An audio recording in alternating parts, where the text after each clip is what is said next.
Boa tarde a todas, a todos os que estáis aquí, as que nos están seguindo neste momento, nestas jornadas sobre as novas formas de violencia. Jornadas que se celebran justamente no Día Mundial da Filosofía e permitídeme que faga esa referencia, porque creo que é importante que sigamos a reivindicar o pensamento crítico, a capacidade para mudar as cousas dende o pensamento. Decía Judith Butler, un dos últimos textos, que as ideas, o pensamento non cambia o mundo, pero que o mundo non cambia sin ideas nin pensamento. Creo que esa reflexión é totalmente, para min, pertinente nunhas jornadas sobre violencia institucional. E tamén quero lembrar que justamente unha filósofa, Simone de Beauvoir, a que comeza a estructurar eso que hoxe podemos denominar teoría feminista, pero como ben me recordaba fai uns momentos me o porteiro, igual temos que, para as que sodes máis novas, non? Así como unha cousa, como unha reflexión de abuelas, máis ou menos. Facer unha pequena reflexión sobre que o feminismo ten, diríamos, na miña óptica, polo menos 3 fíos. Un fío, pois será ese fío do pensamento, da reflexión sobre os conceptos, da búsqueda das pegadas das mulleres, da súa invisibilización, da rigurosidade da que nos falaba a coordinadora da Valeduría do Pobo. Outra dos seus fíos pois, serán esas políticas institucionais que se van implementando con máis dificultades seguramente das mulleres que están en política das que vos podedes imaginar, e deso vos podría falar moito María Xosé, que foi a primeira concellera de muller do Estado español, a terceira que se forma, non? Se non me falla a memoria, no ano 87, esa a primeira consellería da muller en Galiza, a terceira no Estado español de 87, ainda que nos pareza que está moi longe, para nós está bastante cerca. É dicir, que, que as políticas públicas que levan polo menos 4 décadas xa pois implementando a perspectiva de xénero, intentando facer leis con perspectiva de xénero, leis contra a violencia machista, pois a lei orgánica do ano 2004, a lei galega do ano 2007, con modificacións pois, no 2016 e recentemente neste ano para introducir a violencia vicaria. Que hai aí todo ese traballo institucional, académico, pero hai tamén outro traballo, outro fío, que é o fío da rúa, dos movimentos sociais, de moitas mulleres que fixeron un traballo moi grande, militante, que nos igual creemos que non nos estamos neste momento, que xa fixeron o seu esforzo de activismo. Eu creo que o activismo sempre é necesario.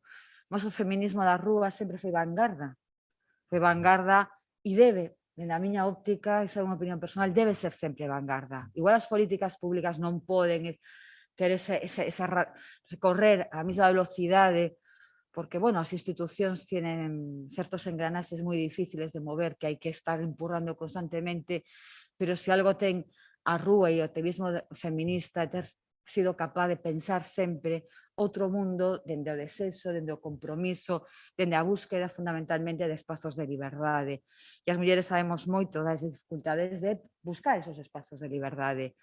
Por iso me parece tan importante esta última charla coa que se pecha esta xornada de hoxe, xornada para min especialmente emocionante, por cuestións, podedes imaginar, biográficas e vitais, pero tamén por ver a tantas mulleres novas pensando e seguindo unha estela de traballo colectivo, porque ao final o traballo feminista é un traballo de tecer con moitos fíos, esos 3 que antes intentei falar, pero realmente son moitos fíos tecendo xuntas. Porque se hai algo que nos costa é a señaloxía de mulleres. Estamos moi acostumadas a falar dos mentores, non? E además en filosofía vos podedes imaginar, si aquel es discípulo de aquel, el outros discípulos de los discípulos de los discípulos. En cambio, a mentoría en femenino custa moito máis recoñecela. Escoitamos a mentoría de grandes mulleres recorrendo a homes, pero é difícil ese recoñecemento do saber das mulleres, veces o saber cotiá, ou sexa o saber académico, ou sexa o saber no activismo. E non creo que sea un recoñecemento algo así como para adorar as cinzas, sino para o que é legar, ¿no? Que é pues, dar as ferramentas cos acertos e tamén cos erros. A historia da conceptualización, da saída á rúa, da violencia machista, é un constante proceso. É dicir, no 89, o recordaba con Paz Filgueira, se introduce no Código Penal o concepto de malos tratos, que eso nos sona malos tratos. Recordo a primeira charla que fun a Consellería, vamos, que organizaba a Consellería de Vigo, o que escoitei ali, pois era o ano 91, malos tratos, pensade en poucas décadas o conseguido, leis orgánicas, leis que introducen moitas formas diferentes de violencia machista, ahora, non? Os brillantes traballos que escoitamos, por exemplo, a Sabela Pérez falándonos esa violencia institucional e como temos que introducilo no noso ordenamento xurídico, temos pendente o debate da violencia obstétrica tamén para introducilo, o que se leva camiñado e modificado a concepción da violencia de xénero, perdón, a violencia sexual. E en sentido, pois toda a investigación e o camiño desta xoven investigadora como é Raquel Fernández Reguera, creo que vai nese sentido. Nos construímos señaloxía de mulleres, tan importante, o Consello da Cultura un exemplo, o traballo que se fai dentro do Centro de Documentación e Investigación Feminista o é, pero porque tamén aspiramos e queremos ter historia en femenino. Como decir, poden coexistir perfectamente esa señaloxía e a historia, pero o rastrezo, a búsqueda que, por exemplo, pois fai Raquel nas súas investigacións do movimento feminista, das mulleres que quedaron esquecidas, das mulleres que empezan, non, a sair a luz, nos fai pensar que igual non eran tan poucas. Simplemente, pois, se botou sobre elas pois, unha especie de fume de esquecemento. Cando as atopamos, tamén nos fan pensar que igual pode existir retrocesos. Por que non?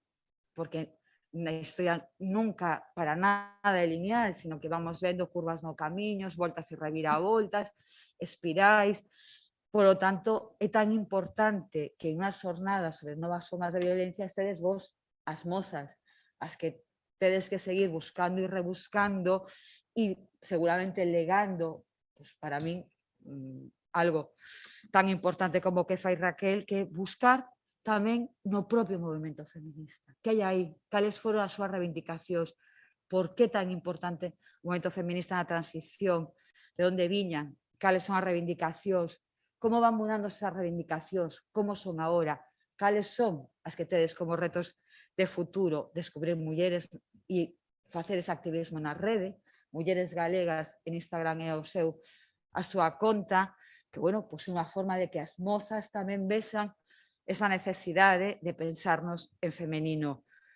E moitas veces cando nos din, bueno, xa vos estades pasando, pois os que os coitei esta mañá varias veces no meu centro de ensino, seguramente que todo se declinará en masculino, que todo dereito sexa masculino e que todos os presos, esta plaza, no, que teñamos o poder eclesiástico, o poder civil e o poder do coñecemento na mesma plaza e que todos sempre foran en masculino, non foi pasarse, o sea, non foi un pouco moito, por eso que, bueno, pois un placer que Raquel nos vaya a falar justamente deso, de como buscar a través da disciplina da historia as mulleres que quedaron esquecidas, as mulleres que traballaron no movimento feminista e tamén quedaron esquecidas e que como toda esa parte do olvido colectivo é unha forma máis de violencia institucional, unha forma máis de violencia epistémica que temos tan normalizada que a veces cando abrimos un libro de historia non nos damos conta siquera de que as imaxes sempre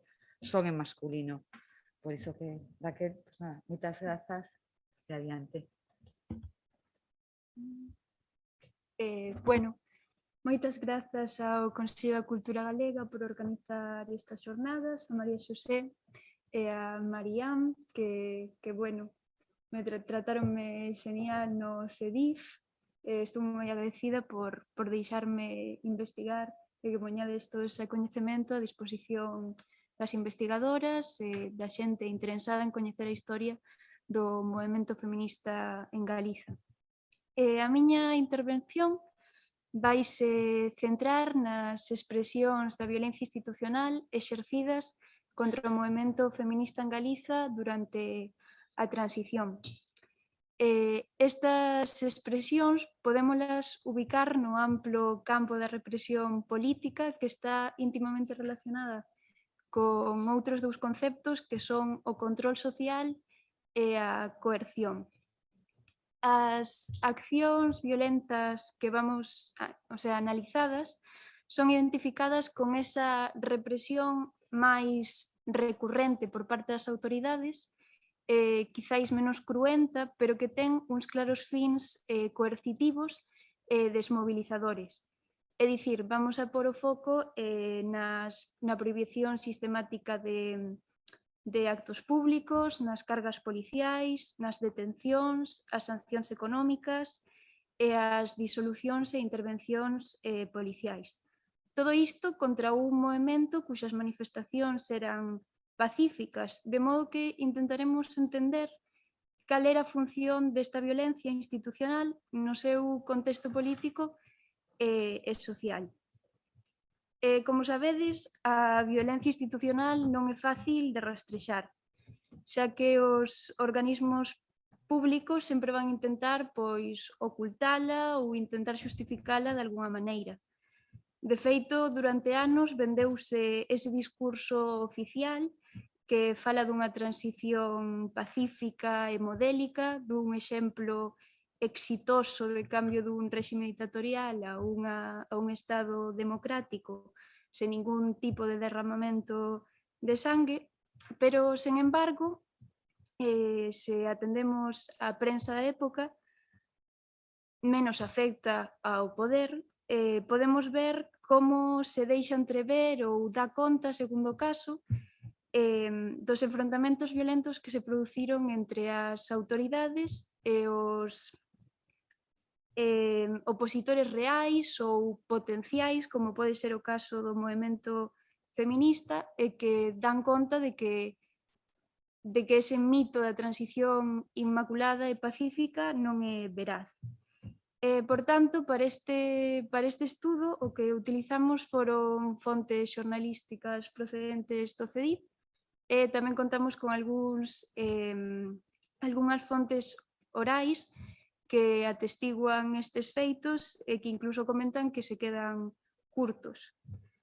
Ao longo da presentación vades a poder ver algúns dos documentos empregados. Tras a morte do ditador Francisco Franco, como sabedes, moitos ancellos de liberdade comezan a expresarse de forma manifesta. O movemento feminista comeza a facerse visible na vida pública a partir deste momento. Para o caso galego, centrámonos no estudo das accións de tres organizacións en concreto, que son o Movemento Democrático da Muller, vinculado ao Partido Comunista, a Asociación Galega da Muller, integrada por mulleres de diferentes partidos da chamada Nova Esquerda ou Esquerda Revolucionaria, xunto a algunhas mulleres independentes, algunhas nacionalistas e anarquistas. E, por último, nas accións da Asociación Democrática da Muller, que era outra asociación feminista, na que había mulleres, sobre todo mulleres vinculadas ao Partido dos Traballadores, e que xurde un pouco máis tarde. Polo tanto, está claro que todas estas asociacións nacen xunto ás tendencias revolucionarias e democráticas de esquerdas contrarias ao réxime. E isto non é só por esa especialidade española neste momento, nesa salida da ditadura, senón que é algo que sucede en todo o globo. Explica moi ben a escritora italiana por qué. A escritora italiana Lidia Cirillo, que explica que as relacións de poder que existen entre os homes e as mulleres son contestadas por lóxicas e linguaxes que poñen en cuestión as ordes xerárquicas. E a diferencia principal entre a esquerda e a dereita, polo menos como categorías abstractas do pensamento e da política, é que a primeira contesta as relacións de poder e a segunda deféndeas, quere conservalas ou restauralas. De modo que foi na esquerda onde as mulleres atoparon ferramentas para cuestionar as relacións de poder, linguaxes máis capaces de representalas e onde puideron colocar e ser recollidas algunhas das súas peticións. Ainda que, bueno, cabe señalar que nestas asociacións sociopolíticas mixtas, espazos tradicionalmente masculinos, tamén se atoparon coa discriminación e coa subalternidade. Neste momento de crise e incertidumbre no que emerxe o movemento feminista, o Estado español atópase pasando por un proceso de mutación. O obxectivo dos dirixentes reformistas era transformar un réxime dictatorial nun Estado democrático no que se debía sustituir a maquinaria represiva da ditadura por un sistema democrático nun sistema de seguridade pública no que se restableceran as liberdades e os dereitos das persoas. Non obstante, trataban de facer esta transformación sen romper drásticamente coa legitimidade do réxime anterior, de modo que se produciu unha progresiva modificación das leis, pero mantivose a continuidade do Estado a nivel xurídico, administrativo e humano, pois non houbo ningún tipo de depuración. Os dirixentes do gabinete de Suárez estaban convencidos de que a condición sine qua non para culminar a transición de forma exitosa era manter a orde pública. Polo tanto, a transición do sistema represivo non podía ir acompañada dunha total ou real relaxación dos métodos coercitivos. Era fundamental manter a orde, evitando que no ambiente se reproducira esa desorde, violencia e caos que durante décadas a propaganda franquista atribuíra á República. Para manter esta orde, o Estado contou cunhas forzas de orde público herdadas da ditadura e, polo tanto, fortemente influídas polo réxime anterior. Estas foron as encargadas de intentar controlar a actividade dos actores contestatarios nun momento de gran efervescencia colectiva e ansias de liberdade, no que as mulleres desexaban recuperar a súa cidadanía, desexaban organizarse, reunirse, alzar a súa voz para volver a conseguir os seus dereitos e denunciar a opresión que sufrían. E atopáronse con grandes dificultades, como veremos a continuación. Os gobernadores civís, como autoridades nas cales o Estado delegaba o seu poder, foron os encargados de prohibir arbitrariamente numerosos actos organizados por asociacións feministas. No caso galego, durante a transición prohibíronse 23 actos organizados por asociacións feministas. Só no ano 76 foron denegados 11 eventos sobre temas relacionados coa situación da muller no ensino, coa situación da muller no traballo, sobre sexualidade, planificación familiar ou sobre os delitos específicos da muller, é dicir, o adulterio, o amancebamento, a prostitución, a despenalización e difusión de anticonceptivos ou o aborto. Todas estas cuestións estaban penadas polo Código Penal español. Todos estes delitos desexaban que foran erradicados. A maior parte desas prohibicións que tiveron lugar en Galiza foron obra do gobernador civil de Pontevedra, Gervasio Martín Villaseñor García, quen proviña das filas do franquismo e que primeiro se atribira a UCD para posteriormente pasar á Alianza Popular. De modo que é patente a súa concepción, a súa querenza polo feminismo. Sen embargo, non só denegou permisos ás asociacións feministas, senón tamén a entidades culturais que desexaban organizar eventos de interese para as mulleres. Por exemplo, no ano 77 prohibían a celebración dunha mesa redonda sobre a situación da muller na conserva. Cales eran as razóns? Pois, segundo o gobernador, que o solicitante do permiso para realizar este acto non ostentaba a representación legal da asociación. Pola contra, o portavoz desta asociación declaraba ante os medios o seguinte: "Resúltanos moi extraño que se nos proíba un acto cultural por este motivo cando hasta agora foi o mesmo secretario solicitante de todos os actos que se viñeron realizando. Ven a ser este feito, coidamos, un uso discriminatorio da lei que para un sector de socios desta agrupación, neste caso as mulleres da conserva, que solicitaran da directiva a realización dese acto. Neste caso vemos que a prohibición ten unha clara intención discriminatoria cara a un grupo concreto, que son as mulleres traballadoras, pois nunca antes se lles prohibira un acto a esta asociación. Con este veto, o que se pretendía era evitar que as mulleres se reunisen para falar dos seus problemas, co fin de impedir que se pudera dar unha certa organización e que levaran as súas reivindicacións ao terreo público. Con respecto aos feministas acontecía pois o mesmo.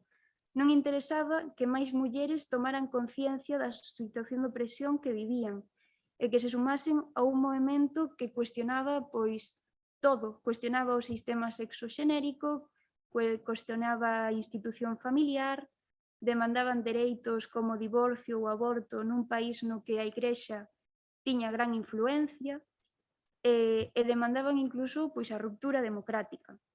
As feministas consideraban que estas prohibicións eran totalmente antidemocráticas e que non estaban para nada en consonancia co espírito democrático que adoptara o goberno de cara ás primeiras eleccións estatais que tiveron lugar no ano 77. Con estes atrancos que tiñan para facer públicas as súas demandas e problemas, tiñan a sensación de que non se lles quería dar o dereito a participar na vida social, na vida pública, ese espazo que fora vetado durante tantas décadas. Parecía que pretendían, e realmente pretendían, manter as mulleres nesa domesticidade, nesa sumisión que impuxera a ditadura. Todo isto, a pesar que xa no ano 76 se viñan levando a cabo algunhas reformas que despenalizaban o dereito á reunión, á asociación e á libre expresión. Os motivos principais que alegaban as autoridades para prohibir estes actos acostumaban ser os comentados problemas legais, como a situación de ilegalidade na que se atopaban as asociacións organizadoras.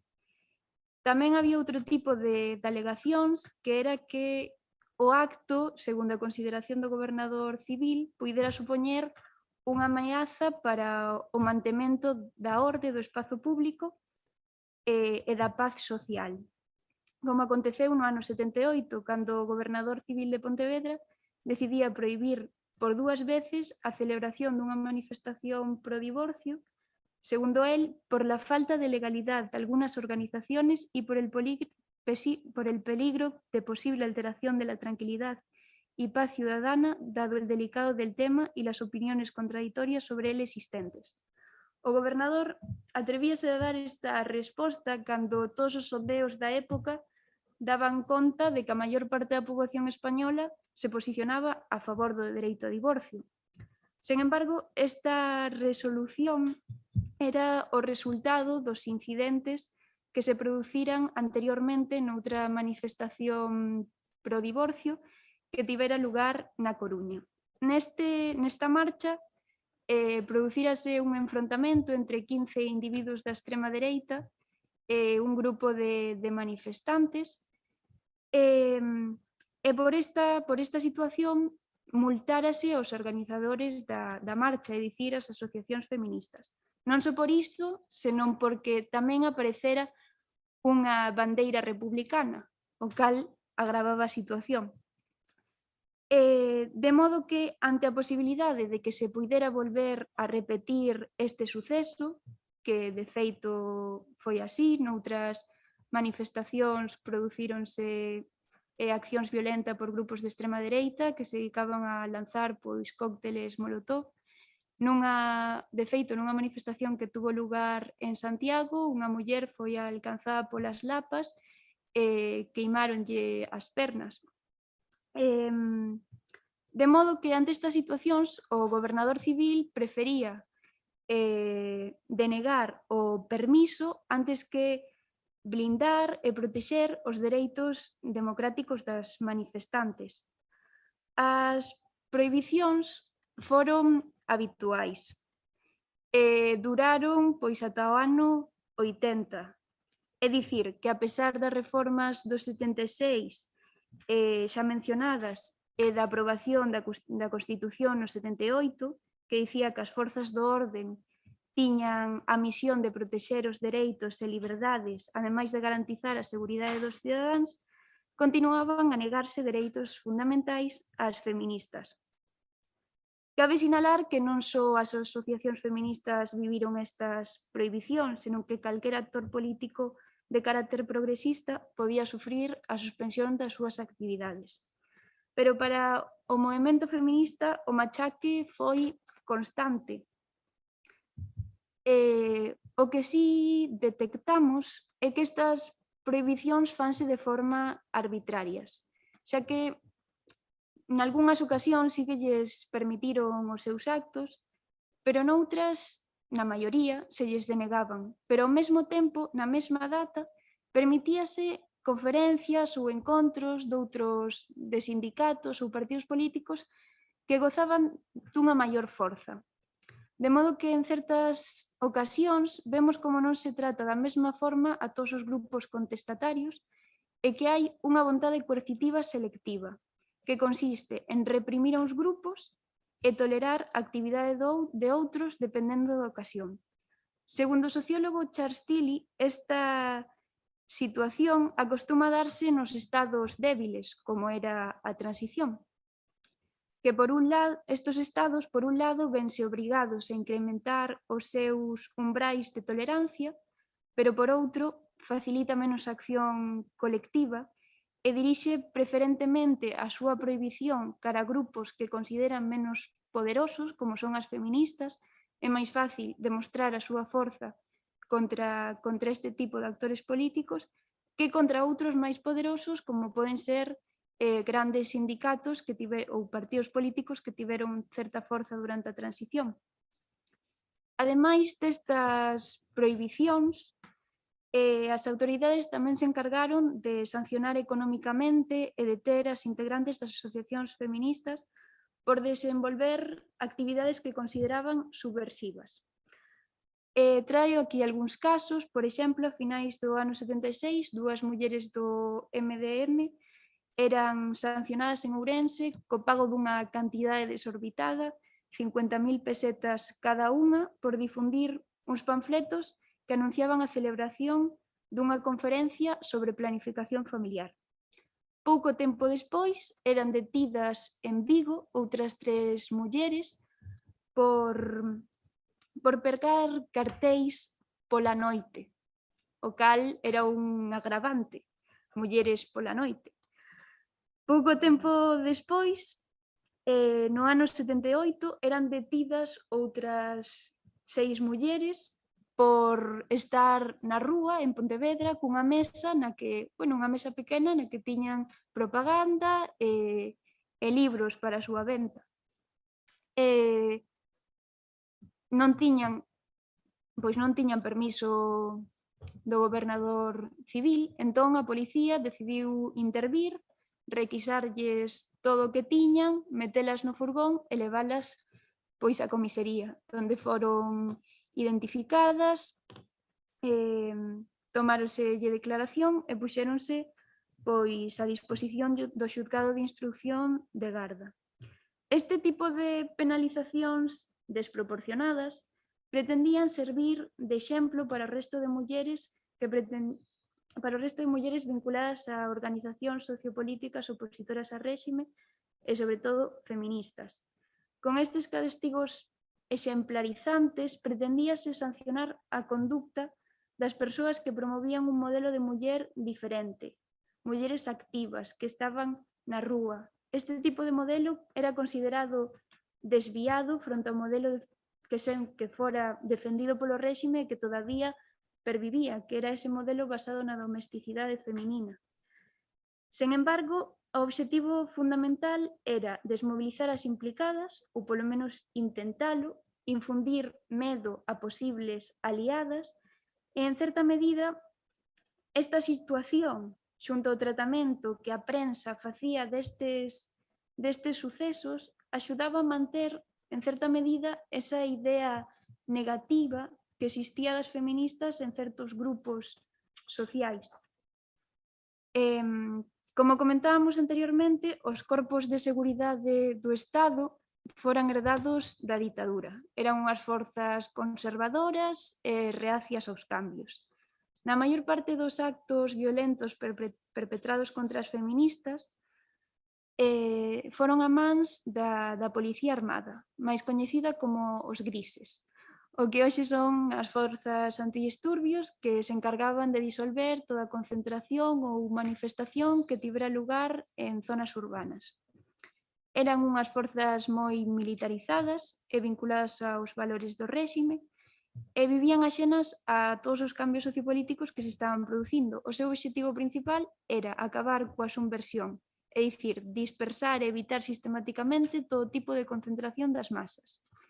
Nós vamos a centrarnos nesta violencia da Policía Armada e para ello traio algúns casos, por exemplo, algúns casos que podemos rastrexar na prensa e que dan conta de que o acoso cara as feministas e a persecución das forzas do orde era habitual e tamén que o desplegue de medios que empregaban era totalmente desproporcionado. Por exemplo, no ano 77, temos aí na foto máis grande, unha manifestación organizada en repulsa da violación de 3 nenas por 2 empregados públicos do Concello de Vigo, onde no medio da marcha aparece a Policía Armada cos seus jeeps, que eran uns todoterrenos dos que foran dotados a finais da ditadura para poder intervir con máis rapidez no espazo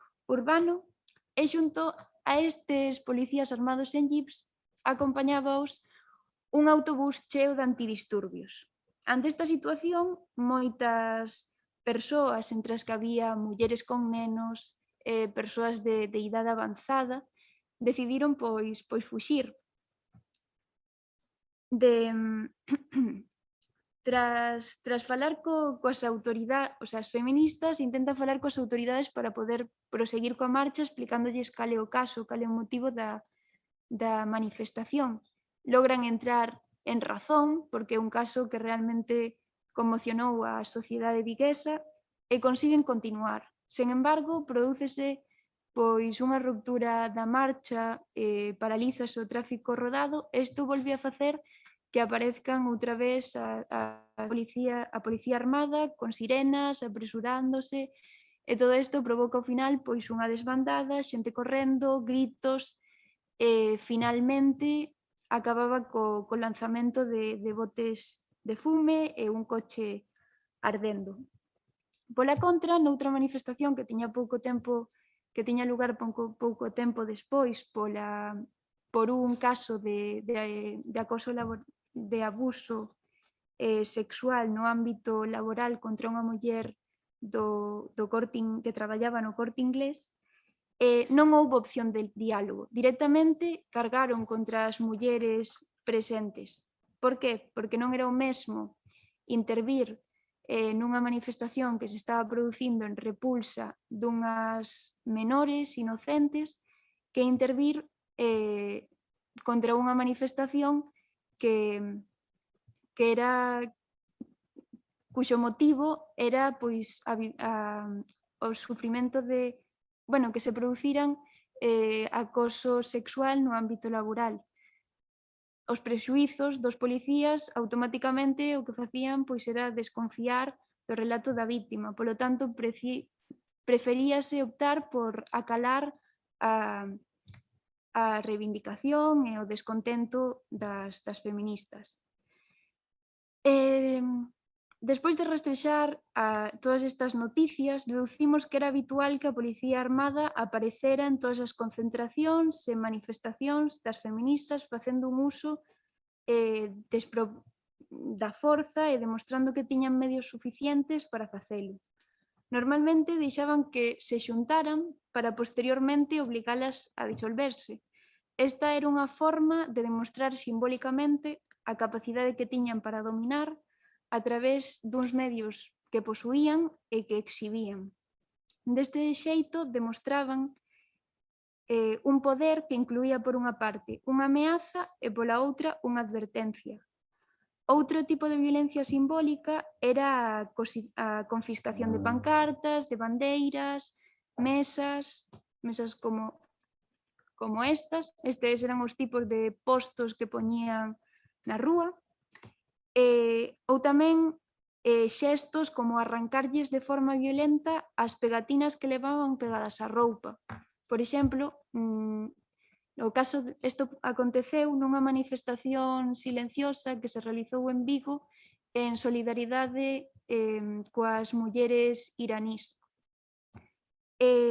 Este tipo de conductas representaban de alguna forma pois o aplastamento do movemento, o sea, coa eliminación destas ideas plasmadas na súa propaganda, nas pancartas, trataban de facer desaparecer as reivindicacións do feminismo do espazo público, aínda que fora de forma momentánea. Aquí cabería falar tamén pois, da responsabilidade dos homes, porque tampouco podemos relativizar o peso da responsabilidade individual dos policías, que estaban fortemente marcados pola ideoloxía do réxime. Para ir traía aquí unhas noticias sobre outros países que demostran que este intento de control e de coerción e de represión contra o movemento feminista non só tivo lugar no Estado español, senón que tamén se deu noutros lugares do mundo. Por exemplo, trae un caso de Alemaña e outro de Australia, co cal non é unha excepción. Neste gráfico podemos ver tamén como as accións violentas van diminuindo cara ao ano 80, sen embargo, volve a subir no ano 82 por mor dun caso concreto, que é o caso da violación de Gemma Moure, unha rapaza que foi violada por un policía, por un municipal e por un membro da brigada político-social.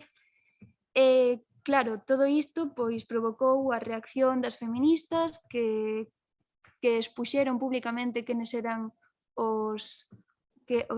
as persoas que cometeran a violación, denunciaron que non estaban seguras na súa cidade, que esta muller estaba sufrindo presións para que perdoara o delito destes individuos que puideran continuar coa súa carreira.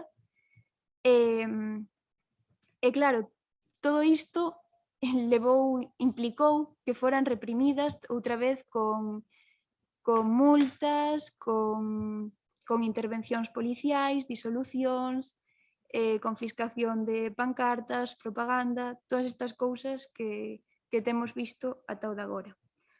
Para finalizar, podemos dicir que nun momento en que se abriron oportunidades políticas para o movemento feminista, nun momento en que se auguraba un cambio de réxime, as mulleres atopáronse con numerosos problemas para exercer dereitos fundamentais como o dereito a manifestarse, a reunirse ou expresarse públicamente. A pesar das reformas legais que se estaban realizando nesta transformación cara a un réxime democrático. Os gobernadores civís e as forzas do orde actuaron de forma arbitraria e desmensurada, de modo que estes intentos de control tiñan tamén unha intención de modificar os seus comportamentos. Pola contra, noutras ocasións sí que houbo certa tolerancia e incluso se intentou asimilar o movemento feminista ofrecéndolles unha subsecretaría da condición feminina, que era un organismo que quedaría integrado no Ministerio da Cultura nun ministerio, sí, do Ministerio de Cultura de Pío Cabanillas. Esta era unha medida que se tomara noutros países como Francia ou Portugal, e o Estado intentaba facelo pois como unha forma de darlle un cauce e que deixaran de molestar, porque o movemento feminista o que foi molesto porque criticaba constantemente ao goberno, porque quería que se tivera en conta a súa voz, a voz das mulleres a hora de levar a cabo un montón de reformas legais, e querían tomar parte pois do espazo público, algo que lles fora denegado durante décadas. E bueno, ata aquí. Moitas grazas por escoitarme.